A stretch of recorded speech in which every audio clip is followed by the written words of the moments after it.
Hər kəsə salam əziz izləyicilər. İlk öncə bizim videolarımıza baxanlara və videolarımızı bəyənənlərə, həmçinin videolarımıza şərh yazanlara və bizlərə abunə olanlara hər kəsə öz təşəkkürümü bildirirəm. Çalışırıq ki, bütün videolarda bizim videolarımıza kimsə baxırsa, ən azından həmin şəxslərə az da olsa nəyisə öyrətməyə çalışaq.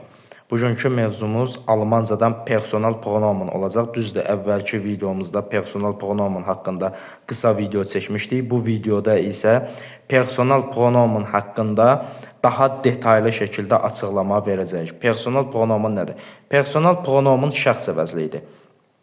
Azərbaycancada şəxs əvəzlikləri hansılardır? Mən, sən, o, biz, siz, onlar. Almancada personal pronomen. Burada nominativ yazılıb, nominativ hal. Yəni, bura sizi çaşdırmasın. Bunu bura yazmışıq ki, nominativi. Yəni, burada akuzativ də ola bilər və yaxud da ki, dativ də ola bilər və s. Yəni, akuzativ olanda başqa cür olacaq. Bura başqa cür olacaq. Yəni, nominativ, personal pronomen şəxs əvəzlikləri nominativdə, yəni adlı halında, adi halda bu cür olur, bu qaydada olacaq. Keçək personal pronomenlara. Almancada personal pronomenları səsləndirək. İş, mən. İş, mən. Tələffüzü bu qaydada da iş. Baxın, nə x, nə də h olmayacaq. H və x-nın yumşaq ş səsi verəcək, qarışığı. X və h-nın qarışığı, yumşaq ş. İş, iş, mən. Du, sən. Eya, o, kişi cinsi üçün. Zi, o, qadın cinsi üçün. Es, o, orta cinsi üçün. Bura çoxlarını çaşdırır. Eya, o da kişi cinsi üçün. Artikeli D olanlar üçündür. Z, o, qadın cinsi üçündür. Artikeli D. S, o, orta cinsi üçündür. Artikeli das olanlar üçün. Bunu nümunədə göstərəcəyik. Nümunədə hər kəs daha aydın şəkildə başa düşəcək. Via, biz. Bunu bəziləri vir və yaxud da ki, vir deyə tələffüz edir. Via. Via, biz. Via. Daha doğrusu viadır. Via, biz. İya, siz, yəni ikinci şəxsin cəmindəki sizlər. İya, siz, 3, 4, 5 nəfərə müraciət etsən. Siz deyə müraciət etsən, sizlər. Zizi, yəni zi, bu zi onlardır. Üçüncü şəxsin cəmindəki onlar, zi. Bu zi isə hörmət mənasında müraciət etdikdə və yaxud da ki, rəsmi şəkildə danışıqda, rəsmi kontekstlərdə siz deyə müraciət edirik. Həmin o sizdir. Bir insan bir şəxsi ilk dəfə görəndə sən deyə müraciət etmir ki, siz deyə müraciət edir. Onda zi deyə istifadə edəcək. Sadəcə fərq ondan ibarət olacaq ki, bu zi kiçiklə yazılacaq, onlar. Bu zi böyüklə yazılacaq. Cümlənin əvvəlində onsuz bütün hərflər böyüklə yazılır. Amma Almancada bu cümlənin ortasında da gələ bilər, sonunda da gələ bilər. Ortasında və yaxud da ki, sonunda gəldikdə siz deyə müraciət etdikdə böyüklə yazılacaq. Onlar deyə müraciət etdikdə kiçiklə yazılacaq. Alman dilində ümumiyyətcə cümlənin quruluşunda, yəni adi halda, adi versiyada şəxs əvəzlikləri başda gəlir. Ona görə də bütün hərflər böyüklə yazılacaq.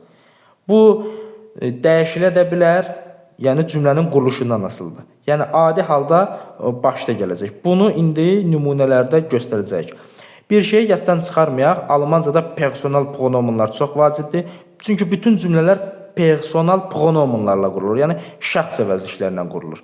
Buna nümunə çəkək. Nümunə necə olacaq? Misal üçün, Azərbaycancada və yaxud da ki, götürək hər hansı bir Avropa dilini. Misal üçün, İtalyan dilini. Öyrənməyi verək, öyrənməklə nümunə, ya da yox, öyrənməyi burada nümunə vermişik, başqa bir feili nümunə verək. Dinləməyə, qulaq asmağa. Misal üçün, İtalyan dilində ascoltare. Ascoltare, qulaq asmaq, dinləmək. Misal üçün, mən musiqiyə qulaq asıram, musiqi dinləyirəm. Necə olacaq? Io ascolto una canzone.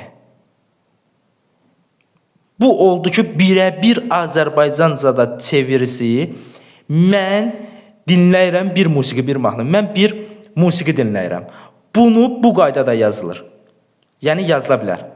Ascolto una canzone. Burada heç bir qanunsuzluq yoxdur. Əksinə 90% italyan bu qaydada istifadə edir. Danışıqda ascolto. Uzun uzadı io demir. Bu həmçinin Azərbaycancada da elədir. Misal üçün, mən mahnı dinləyirəm, musiqi dinləyirəm və yaxud da ki, musiqiyə qulaq asıram, musiqi dinləyirəm. Bu sondakı şəkilçi hərəkətin zaten mənə aid olduğunu burada göstərdi. Kimə aid olduğunu göstərdi. Mən olmasın, sən olsun. Sən musiqiyə qulaq asırsan və yaxud da ki, musiqiyə qulaq asırsan. Sondakı şəkilçi hərəkətin kimə aid olduğunu göstərir. Bu qaydada. İndi bunu Almancada necə yazırıq?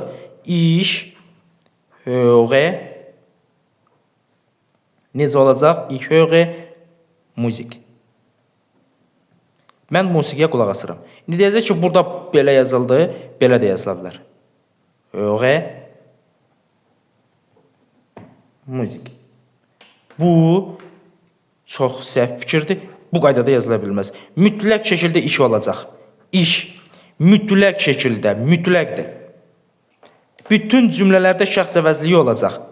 Və bir də Alman dilində böyük hərf i bu qaydada deyil. Nöqtə yoxdur.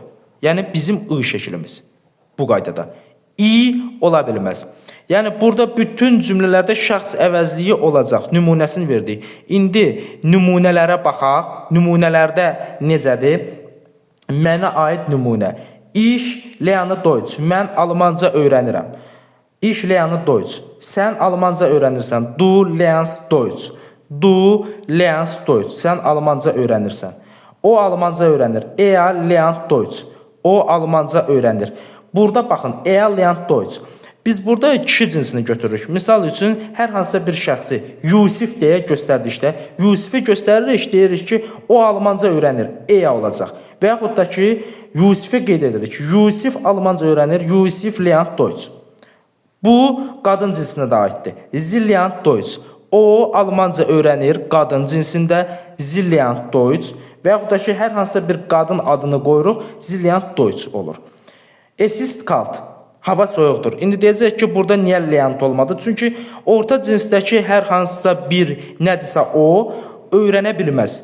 Almanca öyrənə bilmədiyinə görə başqa bir nümunə qoyuruq. Es ist kalt, hava. Das Wetter hava. Es ist kalt, hava soyuqdur. Ona görə es oldu. Es yəni orta cins. Das Wetter hava orta cins idi. Ona görə oldu es. Wir lernen Deutsch. Biz Almanca öyrənirik. Wir lernen Deutsch. Ihr lernt Deutsch. Yəni siz və sizlər Almanca öyrənirsiniz. 3, 4, 5, 2 nəfərə göstəririk. Deyirik ki, siz Almanca öyrənirsiniz. Həmin o sizdir. Və bir də Sie lernen Deutsch. Onlar Almanca öyrənirlər və Sie lernen Deutsch. Rəsmi müraciət qaydası. Rəsmi danışıq.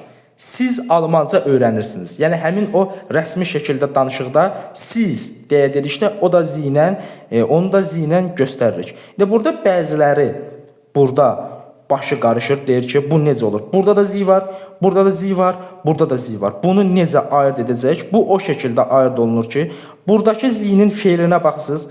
Feil başqa cürdür, lernt. Feil lerntdır. Buradakı zinin feili isə lernındır. Lernen. Bu zinin yanına əgər o qadın cinsində o Almanca öyrənir demək istəyiriksə, Sie lernen Deutsch deyə bilmərik. Sie lernt Deutsch deyəcəyik. Onlar və yaxud da ki, rəsmi danışıqdakı sizdən istifadə etdikdə Sie lernen Deutsch deyəcəyik. Sie lernt Deutsch deyə bilmərik. Onlardan istifadə edirsək əgər. Yəni, feilə baxırıq, ziyə baxırıq. Buradakı lerntla, buradakı lernt da eynidir. Onda da nəyə baxırıq? Şəxs əvəzliklərinə. Ona görə də Alman dilində personal pronomun mütləqdir.